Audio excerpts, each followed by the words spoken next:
Hey everybody, this is a review of this week's episode, which was called Fall Football Preview. It's episode 134 of Welcome to Night Vale. I have a little bit longer one this time. There was a lot that struck me in this episode. It seems on the surface to be kind of just a slice of the everyday episode, but there was some stuff in there that got me intrigued. So the episode opens with the phrase, "There's no I in team. This has been a partial list of letters not found in the word team. Welcome to Night Vale." I I think it's perfect because you can read a lot into it whichever way you want to about how teamwork is maybe not always the best option for something, or that people in Night Vale don't think of it the same way that we do. It's always interesting to get a look into their brains because all this weird stuff happens.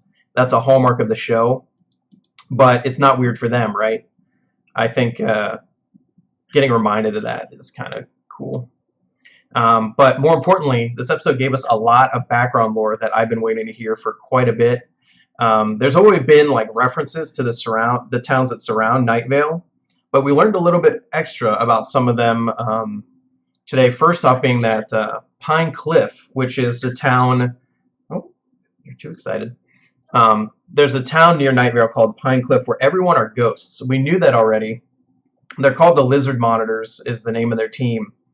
But we learned this episode that that happened in something called the Great Cataclysm of 2008, which was actually not that much longer than the show started within its own internal continuity.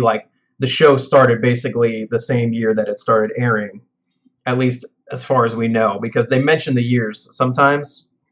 It's interesting that that wasn't like some event in the distant past, like it happened pretty recently in Night Vale history.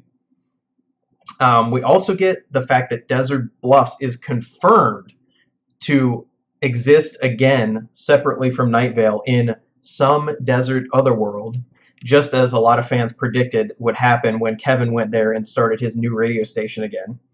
Not only that, but Night Vale citizens know about it instead of it happening in secret. So people were thinking it's like a time loop and that will become the real Desert Bluffs again. I have no clue if that's where they're going with it, but at least we know it's a thing.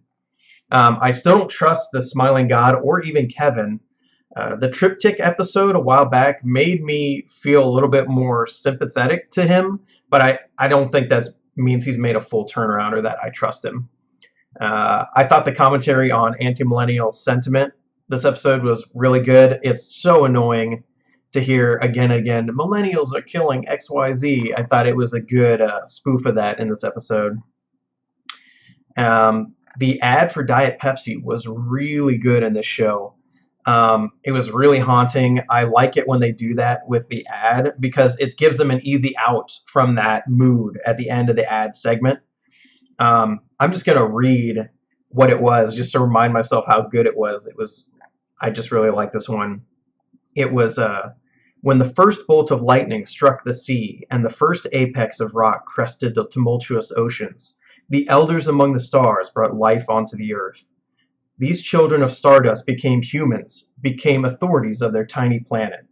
They created science and art, and they worshipped their galactic forebearers. But their hubris grew in them like a cancer, and they abandoned the benevolence of their creators. The vigilant determination of life leads only to death. An ironic Ouroboros to be laughed at by the elders of the cosmos. Diet Pepsi. Humans are the knock-knock joke of the gods.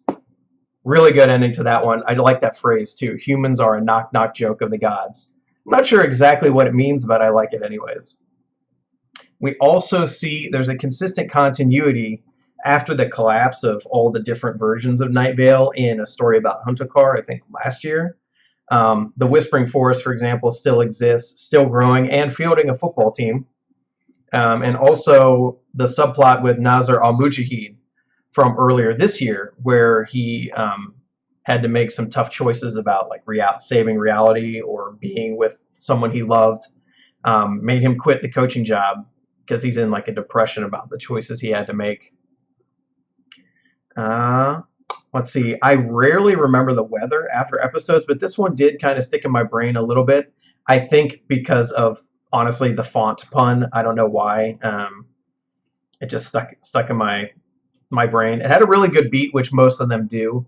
And driving to work before the sun is out is a really good way to enjoy not only the weather, but usually every episode of Welcome to Night Vale. I would pretty much tell anyone that you should always listen to this show when the sun is not out. It makes for a much better atmosphere when you listen to it. Um, and I guess the last thing is I want gentle takes. There's a talk show where people just talk to each other and knit, but we don't have that in real life. Sad face. That's it.